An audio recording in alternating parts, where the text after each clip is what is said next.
पेड़ हुआ तो क्या हुआ, जैसे पेड़ खजूर, पंछी को छाया नहीं, फल लागे अति दूर। ओम साई राम मित्रों, आज का ब्लॉग, आज गुरुवार है और गुरुवार का विशेष महिमा, और आज मैं बताने वाला हूँ केवल 3 उपाय कि आपकी ज़िंदगी में चमत्कारिक परिवर्तन हो और आपकी भी ज़िंदगी खिल जाए और आपकी सभी मनोकामनाएं पूरी हों। छोटी छोटी उपाय, लेकिन आपको इसको प्रतिबद्धता के साथ करना है।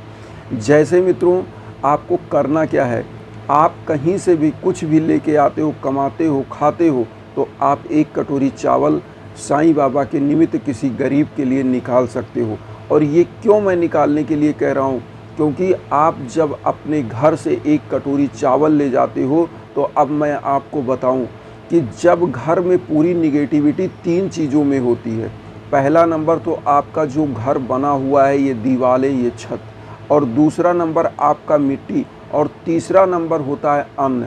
इसी में दोष होता है, और अपने दोष को दूर करने के लिए आप 1 कटोरी चावल हर बृहस्पतिवार को, छोटी सी कटोरी, हम कह रहे हैं आप जितनी आपकी क्षमता है, 1 कटोरी चावल अगर आप निकालते हो और उसको रख दीजिए। मित्रों, बहुत सारे लोग बहाना मारते हैं कि पैंडेमिक है, भिखारी ना आए तो ना आए, तो उसको रखे रहिए। जब आएगा 10 कटोरी चावल आप इकट्ठा किए, 10 कटोरी एक साथ दे दीजिएगा।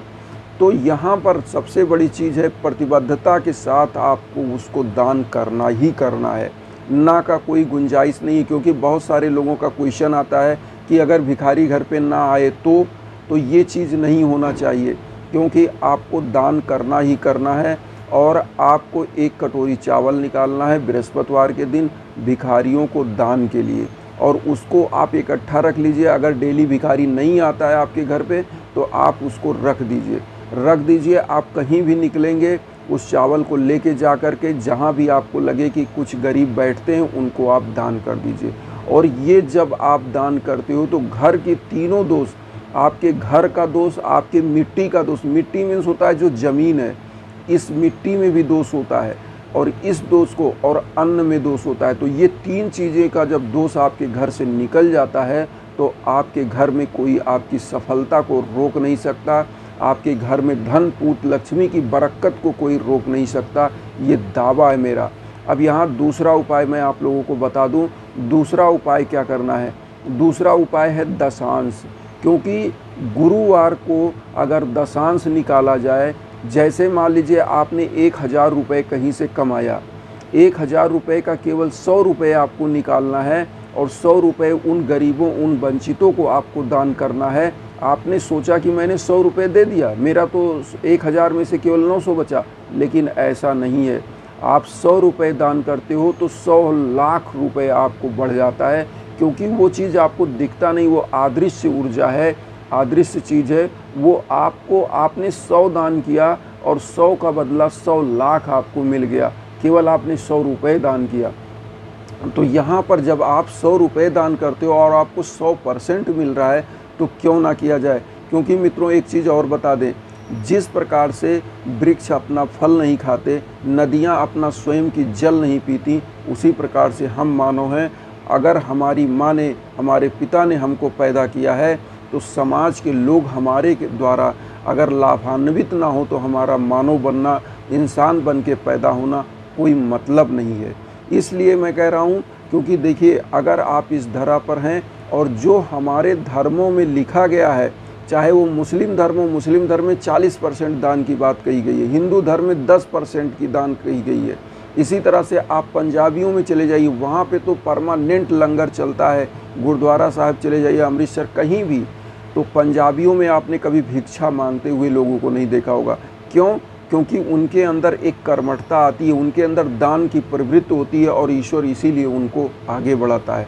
तो यहाँ पर कहने का हमारा मकसद ये है कि हम लोग मिल कर के अपनी बातों को, अपनी चीज़ों को समझें, किसी प्रकार की बहानेबाजी नहीं, दशांश दान करने की प्रवृत्ति पालिए। और इसी गुरुवार से, आज जो गुरुवार है, साईं बाबा का दिन है, इसी से शुरू कर लीजिए। जो भी आपने कमाया है, नहीं कमाया है, तो जो भी आपके अंदर श्रद्धा के साथ 1 कटोरी चावल ही निकालिए, लेकिन डेली निकालना है।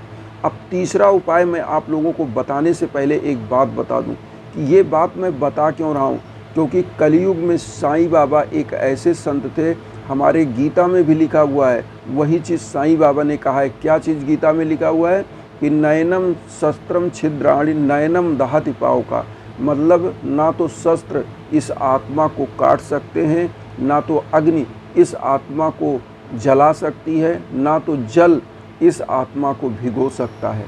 अगर कोई चीज़ इस धरा से जाता है तो केवल आपका शरीर, आत्मा कभी जाती नहीं, वो अजर और अमर है।